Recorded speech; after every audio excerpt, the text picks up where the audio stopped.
Le scandale des documents de Jeffrey Epstein est loin d'être terminé, même après que le président américain Donald Trump a soudainement changé d'avis dimanche soir et a appelé les républicains à voter pour leur publication.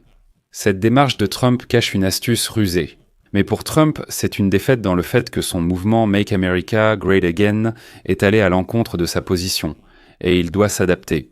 Peu importe comment tout cela se terminera, le drame autour de ces dossiers a sapé l'aura d'invincibilité de Trump au sein du mouvement Make America Great Again. Et cela s'est avéré être une grave erreur politique de Donald Trump, car les membres radicaux du mouvement Make America Great Again se sont déjà retournés contre lui, alors que Trump lui-même affirmait qu'il dirigeait ce mouvement. Trump, qui a dominé sa base Make America Great Again pendant une décennie et lui disait quoi faire, a reculé lorsque cette base Make America Great Again a décidé que ses priorités ne coïncidaient pas avec celles de Donald Trump. Et ce scandale aura certainement des conséquences, car il s'est avéré que la base Make America Great Again est divisée, et qu'une partie de cette base s'oppose clairement à son leader, Donald Trump. Je m'appelle Alexei Pichi. Discutons ensemble de ce sujet, mais avant de commencer, je vous demande de vous abonner à cette chaîne, de mettre un like, d'écrire un commentaire détaillé sous cette vidéo. Abonnez-vous également à ma chaîne Telegram Pichi News. Le lien est dans la description. Nous publions les actualités en temps réel dès leur arrivée. Si vous souhaitez soutenir le travail de cette chaîne YouTube, vous pouvez le faire via un don ou un abonnement payant en utilisant les liens et les coordonnées dans la description de cette vidéo. Choisissez le format qui vous convient. Merci d'avance pour votre soutien. Vous pouvez également utiliser le code QR affiché sur vos écrans.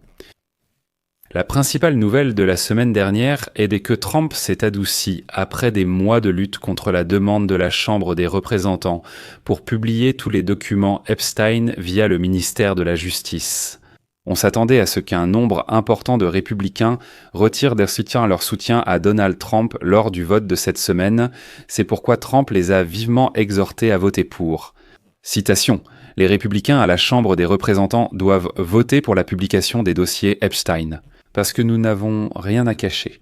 Il est temps de mettre fin à cette mystification démocrate orchestrée par les fous de l'extrême gauche pour détourner l'attention du grand succès du Parti républicain, y compris notre récente victoire contre le shutdown démocrate. » Je vais dire tout de suite que cette déclaration ne signifie encore rien.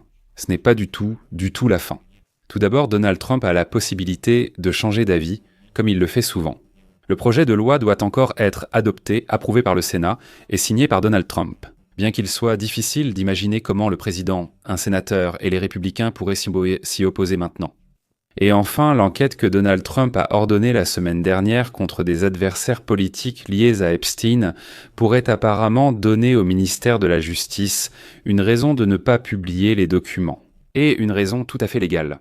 J'ai expliqué plus en détail cette manœuvre astucieuse de Donald Trump dans une émission séparée sur cette chaîne YouTube.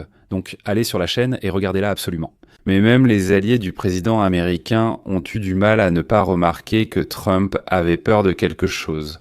Étant donné que le ministère de la Justice de Trump a officiellement déclaré en juillet, je cite, « Il n'y a aucune preuve pouvant servir de base à une enquête contre des tiers qui n'ont pas été inculpés. » Autrement dit, en juillet, le ministère de la Justice des États-Unis a déclaré qu'il n'y avait aucune raison d'ouvrir de nouvelles enquêtes.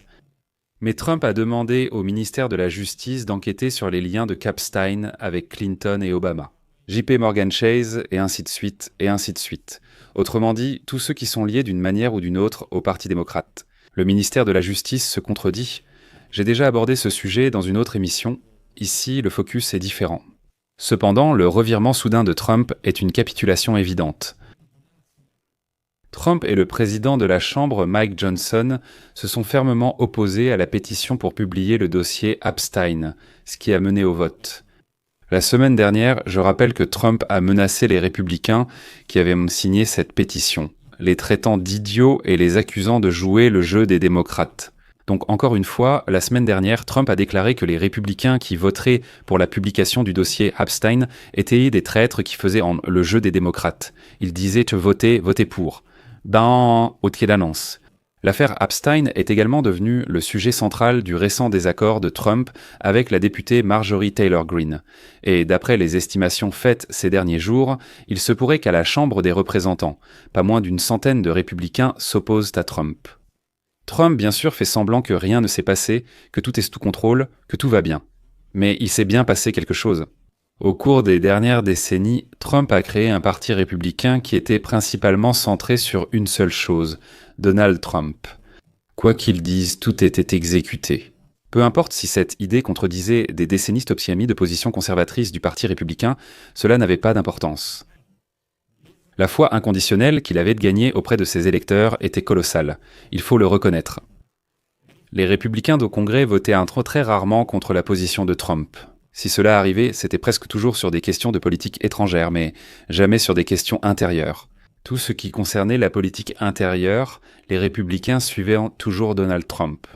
Mais l'histoire avec les dossiers d'Epstein a montré que la volonté de la base Make America Great Again d'obéir à Trump avait ses limites. Cela se produit lorsque la base Make America Great Again se sent assez forte. Et le capital politique du président commence à s'affaiblir. Et Trump lui-même a montré sa panique. Trump n'a pas été accusé. Je souligne, Trump n'a pas été accusé d'aucune infraction liée à Epstein. Et dans des milliers de documents, des documents publiés la semaine dernière, il n'y avait aucune preuve irréfutable de la culpabilité de Donald Trump. Trump panique clairement, car il y a bien quelque chose dans ces documents. Trump-Epstein a notamment échangé des messages avec Ghislaine Maxwell, engagée à Mar-a-Lago. Il aurait aussi passé des heures avec la victime d'Epstein, Virginia Giuffre, chez Epstein. Il y avait donc quelque chose, mais toujours aucune accusation directe contre Trump. Pourquoi s'inquiéter? Et c'est là que la position de Trump s'est effondrée. Même si cela ne donnait pas la meilleure image de Trump, de nombreux républicains au Congrès ont apparemment décidé que publier l'intégralité des documents du ministère de la Justice n'était tout simplement pas quelque chose contre quoi ils pouvaient watcher voter. C'est-à-dire que, pour la première fois depuis de nombreuses années, les républicains se sont soudainement opposés à la position de Trump. Contrairement à beaucoup d'autres choses, ils ne pouvaient non pas ignorer ce que leur électorat exigeait depuis longtemps. Et sans doute, le plus important dans la capitulation de Trump, c'est le moment où tout cela se produit. C'est un signe de faiblesse manifesté à un moment très inopportun. Parce qu'en ce moment, il est clair que la politique américaine discute activement de la division évidente au sein du mouvement MAGA. Cette base MAGA débat actuellement de la difficulté à éradiquer le racisme et l'antisémitisme croissant dans ses rangs. Certains expriment des inquiétudes quant à la sincérité de certains aspects du programme de Trump qui proclame « l'Amérique d'abord ». Eh bien, par exemple, tout le monde dans le mouvement MAGA n'est pas d'accord avec le fait que Trump ait dépensé 20 milliards de dollars pour sauver le parti du président argentin Javier Milei. Tout le monde n'est pas d'accord. Ils disent « Attendez, l'Amérique d'abord, et nous dépensons 20 milliards de dollars pour l'Argentine afin de sauver le pouvoir de Milei là-bas. » Tout le monde n'est pas d'accord avec la guerre contre le Venezuela. Ils disent « Attendez, est-ce vraiment nécessaire pour nous de faire cela ?» D'autres s'inquiètent des liens étroits que Donald Trump a établis avec les grandes entreprises technologiques. Beaucoup sont très préoccupés par le fait que Donald Trump manipule clairement le marché des crypto-monnaies et achète des crypto-monnaies, qu'il investit son argent, place son argent dans les entreprises avec lesquelles il rencontre ensuite à la Maison-Blanche, que c'est en quelque sorte un conflit d'intérêts et ainsi de suite. Qu'on dit que Trump a oublié les rednecks ordinaires, qu'il a oublié la classe ouvrière américaine qui en fait l'a élu. Et qu'il ne s'occupe plus que des riches. Et même les 2000 $ promis, qu'il avait récemment promis à chaque Américain, il semblait incapable de les distribuer. Le ministre des Finances américain, Scott Bessent, affirme qu'une décision du Congrès est nécessaire. Ce n'est pas Trump qui décide. Le cas de Marjorie Taylor Greene s'est avéré être un bien plus grand casse-tête pour Trump que ce que l'on attendait. Parce que Marjorie Taylor Greene, aussi odieuse soit-elle, est même allée sur Cable News Network pour s'opposer publiquement à Donald Trump. C'est-à-dire qu'elle, en tant que représentante la plus extrême du mouvement Make America Great Again, ne suit pas son leader Donald Trump, mais s'oppose à lui. Le plus dangereux pour Trump, c'est qu'une partie du mouvement Make America Great Again a suivi Marjorie Taylor Greene sur les réseaux sociaux. Il faut aussi rappeler un autre point. Il s'est avéré que ceux qui voteront pour la publication des dossiers Epstein recevront le soutien des électeurs de Trump. C'est-à-dire que même pour les républicains, pour un school process sans qui bouge de et devant soi la position de Trump sur l'affaire Epstein semble étrange. Les récents sondages ont montré que 77% des Américains veulent que tous les documents soient publiés. Comme le montrent ces chiffres, Trump a mis les républicains au Congrès dans une impasse en leur demandant de ne pas soutenir la publication de ces dossiers. Il s'avère que les membres du Congrès devaient aller à l'encontre de leurs électeurs. 77% des électeurs disent de voter pour, tandis que Trump leur dit de voter contre. Pour la première fois, les républicains ont choisi la position des électeurs plutôt que celle de Trump. Quand le Congrès a estimé que les électeurs étaient les plus importants que Trump, il a dû céder et dire « Bon, d'accord, votez pour ». Mais je le répète, ce n'est pas du tout la fin de l'histoire. Je vous recommande de regarder un épisode spécial sur ma chaîne YouTube à ce sujet. Avant de tirer des conclusions, je vais mettre ici des points de suspension. Donnez votre avis, écrivez vos conclusions dans les commentaires sous cet épisode, abonnez-vous à la chaîne, activez la cloche et n'oubliez pas de mettre un like. C'est tout pour aujourd'hui. Prenez soin de vous, à bientôt.